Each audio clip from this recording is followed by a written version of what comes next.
जय श्री कृष्ण दोस्तों, आज मैं इस वीडियो में श्री कृष्ण जन्मभूमि के बारे में बताया हूँ। नई दिल्ली से मथुरा कैसे जाते हैं। आप भारत में कहीं से भी मथुरा श्री कृष्ण जन्मभूमि आना चाहते हैं, बहुत ही आसान तरीका बताया हूँ इस वीडियो में।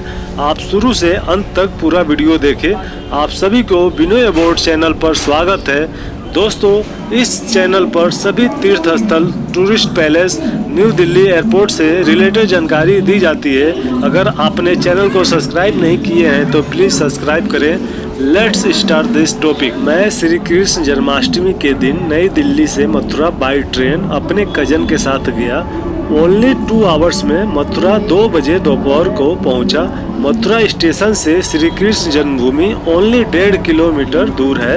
चाहे तो आप बाई वॉकिंग भी जा सकते हैं या वहां से 10 रुपये में शेयरिंग ऑटो मिलता है या फिर 50 रुपीज़ में पूरी ऑटो बुक कर सकते हैं और कृष्ण जन्मभूमि जा सकते हैं। दोस्तों, काफ़ी लोगों को मालूम नहीं होगा, श्री कृष्ण जन्मभूमि भारत के राज्य उत्तर प्रदेश के मथुरा सिटी में है। रेलवे स्टेशन पहुंच चुके हैं, अब जा रहे हैं श्री कृष्ण जन्मभूमि के दर्शन करने के लिए।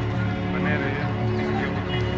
रेलवे स्टेशन से ही श्री कृष्ण जी का जन्मोत्सव मनाने की पूरी तैयारियां जोरों शोर से हो रहा है। मथुरा के हर चौराहे पर जश्न मनाया जा रहा है। ऐसा कोई भी चौराहा खाली नहीं मिला, हर जगह काफी भीड़ उमड़ी है। लाखों श्रद्धालु अपने मित्र के साथ, फैमिली के साथ श्री कृष्ण जन्मोत्सव मनाने मथुरा आए हैं। जब हम लोग 15-20 साल पहले मेला करने जाते थे, जितना भीड़ देखा करते थे उनसे कई गुना ज्यादा भीड़ जन्मोत्सव में देखने को मिल रहा है। उत्तर प्रदेश राज्य सरकार यानी योगी सरकार श्री कृष्ण जन्मोत्सव पर पूरी बारीकी से ध्यान दिए हैं। हर जगह पियाओ यानी पानी पीने की सुविधा, हजारों पुलिस द्वारा तीर्थ यात्रियों का सुरक्षा, खोया पाया केंद्र, अनाउंसमेंट की सुविधा, बड़े LED टीवी जैसे कई सुविधाएं देखने को मिल रहा है। यहाँ पर भीड़ के कारण जन्मभूमि के 1 किलोमीटर पहले ही 4 व्हीलर, 3 व्हीलर जैसे बड़े गाड़ियों की एंट्री बंद है। जगह जगह पर sweets, fruit, T, juice free में श्रद्धालुओं को प्रसाद के रूप में दिया जा रहा है। श्री कृष्ण जन्मभूमि जाते समय बीच में पड़ने वाले हर चौराहों पर कहीं सत्संग तो कहीं रासलीला का कार्यक्रम हो रहा है और श्रद्धालु भी मन लगाकर देख रहे हैं।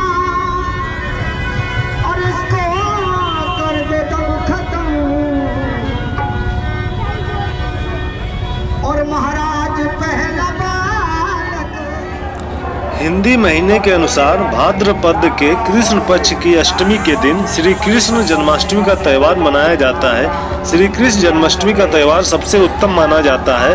कहा जाता है कि भगवान श्री कृष्ण की कृपा और आशीर्वाद के लिए इससे अच्छा कोई दिन नहीं होता है। श्रद्धालुओं इस दिन का बेसब्री से इंतजार करते हैं। मंदिर के बाद छोटे बच्चे श्री कृष्ण और गोपियां बनकर श्रद्धालुओं को मन आकर्षित करते हैं और श्रद्धालुओं भी छोटे छोटे कान्हा और गोपियों को देखने को ललायित रहते हैं और कान्हा स्वरूपी रूप को श्रद्धालु सेल्फी लेकर ही अपने कदम को आगे बढ़ाते हैं। पूरे देश में जन्माष्टमी के दिन मंदिरों को सजाया जाता है। भगवान कृष्ण के श्रद्धालु व्रत करते हैं और उनकी आराधना में लीन रहते हैं। ऐसी मान्यता है कि जन्माष्टमी के दिन भगवान श्री कृष्ण की पूजा अर्चना करने से भक्तों की मनोकामना पूरी होती है। श्री कृष्ण हिंदू धर्म में भगवान है। वे विष्णु के 8वें अवतार माने गए हैं। कन्हैया, श्याम, गोपाल, केशव, द्वारकेश, द्वारकाधीश, वासुदेव आदि नामों से भी उनको जाना जाता है। कृष्ण निष्काम, कर्मयोगी, आदर्श दार्शनिक, स्थित प्रज्ञ एवं दैवी संपदाओं से सुसज्जित महान पुरुष थे। जन्मभूमि के समीप पोतरा कुंड है। यह बेहद प्रसिद्ध स्थल है। पोतरा कुंड का नाम कान्हा से जुड़ा हुआ है। श्री कृष्ण जन्म स्थान के निकट स्थित पोतरा कुंड है। इसकी स्थापत्य कला इसकी खूबसूरती के साथ ही पौराणिक महत्व की गवाही दे रही है। मान्यता है कि भगवान श्री कृष्ण का जन्म होने के बाद उनकी माँ देवकी अपने लल्ला के वस्त्र, उपवस्त्र इसी कुंड में धोए थे। इसलिए इस विशाल कुंड को पवित्र माना जाता है। कहा जाता है कि इस कुंड में पानी अंदरूनी स्रोतों से भरा जाता रहा है। इसके लिए कुंड में जगह जगह स्रोत बनाए गए हैं। इस कुंड की गहराई का किसी का कोई अंदाजा नहीं है। कुंड में प्रवेश करने के लिए खूबसूरत दरवाजा है। इसमें बड़ी बड़ी सीढ़ियां हैं। कुंड के चारों तरफ बैठने के लिए दरवाजे वाली कोठरियां भी बनी है। शाम के समय यात्री और श्रद्धालु इनमें बैठकर शाम के नज़ारे लेते हैं। श्री कृष्ण जन्मस्थान पर दर्शन करने वाले श्रद्धालु इस कुंड के भी दर्शन करते हैं। श्रद्धालुओं का मन तो बहुत करता है कि कुंड के पवित्र जल से स्नान करें, मगर प्रदूषित जल होने की वजह से स्नान के लिए नहीं जाते। विशाल कुंड में पानी कई वर्ष पहले भरा गया था, लेकिन अब पूरा कुंड हरी काई गंदगी से भरा हुआ है। यमुना कार्य योजना लागू होने के दौरान इस कुंड का निर्मित कराया गया। इसके साथ ही इसकी बैरिकेड भी कर दी गई। इसकी वजह से जन्म स्थान के लिए पीछे से जाने वाला मार्ग पर स्थित कुंड को सड़क से ही यात्री और श्रद्धालु देखते हैं। पोतरा कुंड भगवान श्री कृष्ण से संबंधित मथुरा का प्रसिद्ध धार्मिक स्थल भी है। दोस्तों, इसका पोतरा नाम पड़ने की वजह यह है कि मैया यशोदा ने इनके वस्त्र इस कुंड में धोई थी, इसलिए इस कुंड का नाम पोतरा कुंड पड़ा था। जन्म स्थान पर करीब 10 कंपनीज मीडिया के जैसे दूरदर्शन समाचार 24, खबर 24, न्यू इंडिया 24 मीडिया आई हैं। सभी के स्टाफ मुख्य मंदिर के ऊपर अपने कैमरा लेकर तैनात हैं। वे 12 बजने का इंतजार कर रहे हैं। मंदिर के 3 मुख्य गेट हैं। पहले गेट से सिर्फ एग्जिट यानी निकासी है। कभी कभी वीआईपी और पुलिसकर्मी के फैमिली मेंबर एंट्री लेते हैं। गेट नंबर 2 से वीआईपी और जिनका पास इशू हुआ है उनका एंट्री होता है, और गेट नंबर 3 से आम आदमी की एंट्री होता है। वीआईपी टिकट लेने के लिए आपको ऑनलाइन टिकट परचेज करना होगा, जिसका मूल्य 200 के आसपास है। अगर आप जन्माष्टमी के दिन फ्री में गेट नंबर 3 से जाना चाहते हैं तो मैं कहूँगा कि अगर आप अकेले हैं तो जाएं, लेकिन फैमिली के साथ कभी न जाएं, क्योंकि वहाँ काफ़ी भीड़ रहता है। हाँ, जन्माष्टमी के एक दिन आगे और एक दिन बाद में फैमिली के साथ जा सकते हैं। उस समय भीड़ ना के बराबर होता है।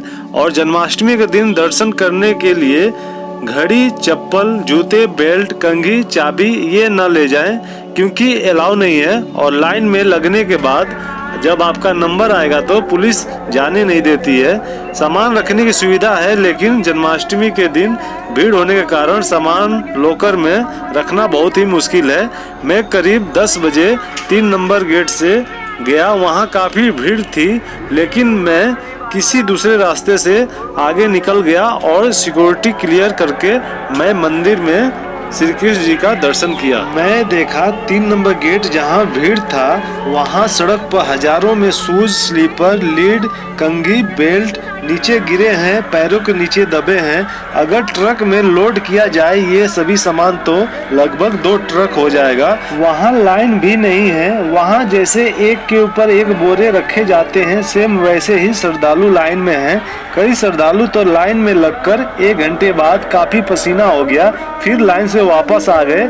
इसलिए मैं कह रहा हूँ कि आप कभी भी जन्माष्टमी के दिन शाम 5 बजे से रात 2 बजे तक दर्शन के लिए लाइन में 3 नंबर गेट से न जाएं।